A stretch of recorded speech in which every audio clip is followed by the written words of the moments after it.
तरी आपल्याला सगळ्यांना माहिती आहे की निवडणूक आली की विकासांच्या मुद्द्यांवर राजकीय पक्ष सुद्धा ती निवडणूक लढवत नाही आणि भावनिक मुद्द्यांवर येतात, जातीय मुद्द्यांवर येतात, धार्मिक मुद्द्यांवर येतात. आता मराठी अमराठी आलंच आहे, खान वर्सेस बाण आलेलंच आहे. त्यामुळे खरंच हे मुद्दे लोकांसाठी सुद्धा महत्वाचे राहणार आहे का? जनतेसाठी ते भावनिकच आहे?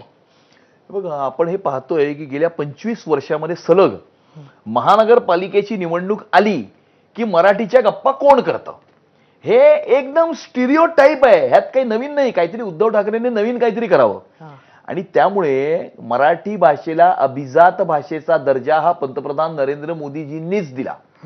किंवा बीडीडी चाळीमध्ये राहणाऱ्या मराठी माणसाला त्याच ठिकाणी 500 फुटाचं घर हे देवेंद्रजींच्याच सरकारने दिलं. आणि त्यामुळे मुंबईतल्या मराठी माणसाला सुद्धा चांगलं माहिती आहे की मराठी माणसाचा आणि मुंबई शहराचा विकास, उन्नती आणि प्रगती कोणी केली आणि भविष्यामध्ये मराठी माणसाला आणि मुंबईकराला सुरक्षित कोण ठेवू शकतं. आणि म्हणून निवडणूक आली की मराठी आठवतो, निवडणूक संपली की मग ह्यांना सगळे चालतात. मुंबईच्या महानगरपालिकेमध्ये किती मराठी तरुणांना यांनी उद्योजक होण्याची संधी दिली, उत्तर द्यावं उद्धव ठाकरेंनी. आणि त्यामुळे ह्यांचं हे मराठी प्रेम हे बेगडी आहे, निवडणुकांपुरतं आहे. निवडणुका झाल्याच्या नंतर यांना फक्त दर आठवड्याच्या दर बुधवारच्या स्टँडिंग कमिटीचा हिशोब लक्षात राहतो, मराठी माणूस लक्षात राहत नाही. पण मराठी अमराठी वाद काढला की भाजपची अडचण होते? अजिबात नाही. मी तुमच्या समोर बसलोय, मी मराठीच आहे ना. आणि त्यामुळे माझे आजोबा सुद्धा गिरणी कामगार होते आणि त्यामुळे आम्ही मुंबईतला मराठी माणूस हा भारतीय जनता पार्टी आणि महायुतीच्या पाठीशी खंबीरपणे उभा आहे. आणि मराठी माणसाच्या न्याय हक्कासाठी आणि हिंदुत्वाच्या रक्षणासाठी हिंदुहृदय सम्राट शिवसेना प्रमुख बाळासाहेब ठाकरेंनी ज्या शिवसेनेची स्थापना केली ती शिवसेना आमच्या महायुतीत आहे.